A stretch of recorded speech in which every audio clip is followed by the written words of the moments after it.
Hey guys, welcome back. I want to talk for just a couple minutes today about this thing that our culture loves to call insomnia. And oh my goodness, have we given all kinds of credence and I don't know what the word is. Like, we really put a lot of stock in this thing called insomnia.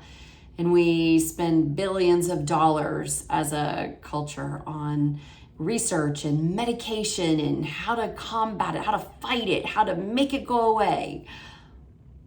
And as a result, we supposedly have the worst insomnia we've ever had as a nation, as a Western culture, which I think is pretty telling.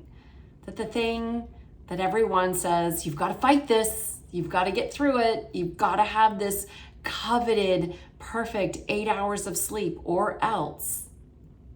And we just buy into it. Of course we do.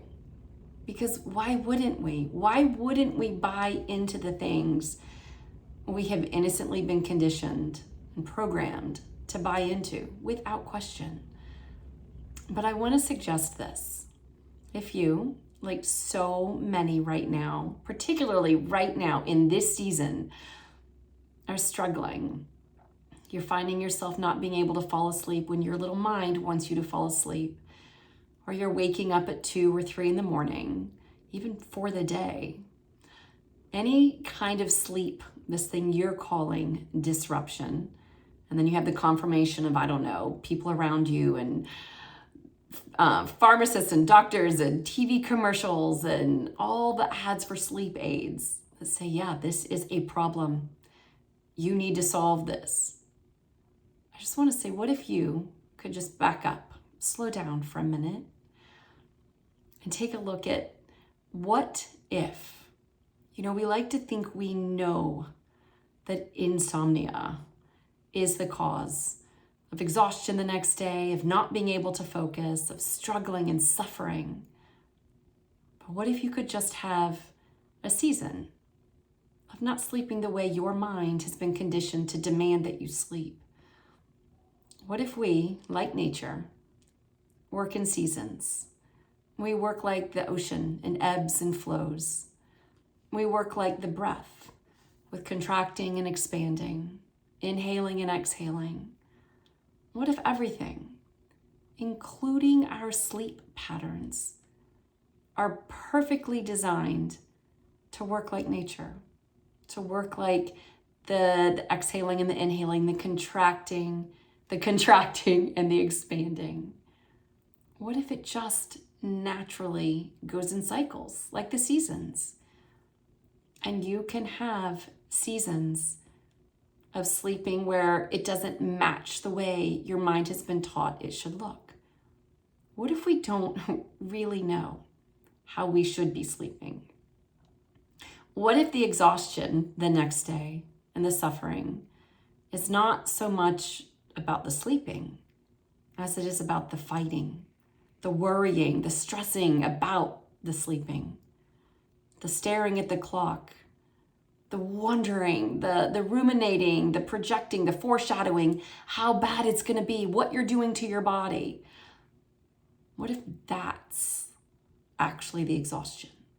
The fighting what is just naturally happening. It's like fighting winter, or fighting the inhale because you want the exhale, or fighting the ebb of the tide because you want the flow.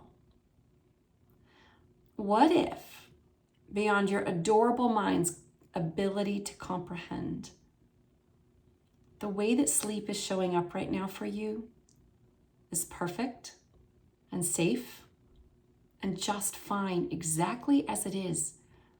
And you don't need to go diving into that brain of all the things you've been taught about how all of this is a problem. How do you know for sure it is? I had a breakfast with several of my friends this past Friday morning. We're all in our 50s. And we were talking about this very topic because it's really prevalent right now. Like, with the holiday season and the change of seasons and the full moon and all these things coming together, a lot of people aren't sleeping the way our minds tell us we should be sleeping, myself included. I have a lot of nights right now waking up at 3:15, sometimes for the day right now. But as we were sitting at breakfast, sipping on our coffee and eating all our yummy food, we laughed at how lucky we are. We were joking around, smiling, grinning, talking about our, quote, lack of sleep, and saying how lucky we are that now in our 50s, we've learned, oh, it's not a problem. We don't need to manage and control and solve for it. We can have the season of not sleeping the way our minds say we need to sleep and just relax into it.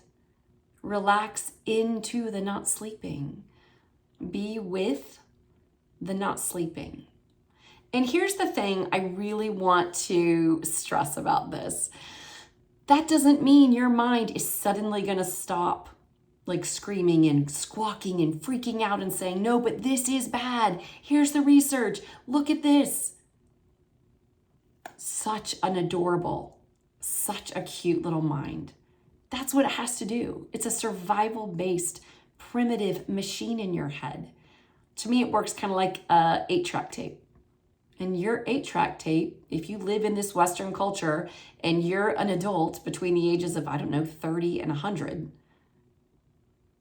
the 8-track tape you've been given, the programming says, this is a problem. This is gonna hurt your body. This is all the fear tactics, all the scare tactics are already in the programming of your 8-track tape. But it's an outdated, primitive tape. It's based on survival. And you are not that person. You are not that programming. You are not that 8-track tape. So I don't want you to go to bed thinking, oh, now that I know this intellectually, my mind's going to leave me alone and I'm going to sleep like a baby. No. You have a healthy, normal human mind. It's going to tell stories about what you need to do and how you're the exception. Maybe, because you have a chronic illness, you're pregnant, you're in menopause. Like, it's going to come up with all kinds of stories. Survival-based, urgent, serious, high-stakes reasons why you're the exception to this ebb and flow, this change of seasons. You're the one that really you do have to get this exact amount of sleep or it's a problem. But let your brain tell its stories that it's been programmed to tell. Those stories aren't a problem. Your mind's screaming at 3 a.m. Fine, let it. It's an old, programmed, outdated survival machine. Of course it needs to tell survival stories. Of course it needs to tell urgent, high-stakes, serious stories. That's its job. The same way your refrigerator's job is to cool your food and your dryer's job is to dry your clothes. You wouldn't put your clothes in the refrigerator to dry, and you wouldn't put your food in the dryer to cool. Your mind works the same.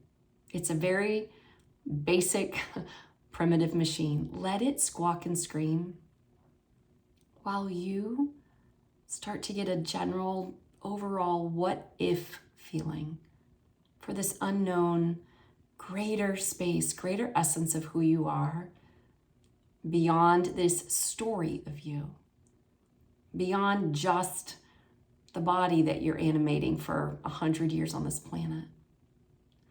When it looks like your well-being is based on the amount of sleep you get, you will suffer by design because you're believing something that cannot be the truth.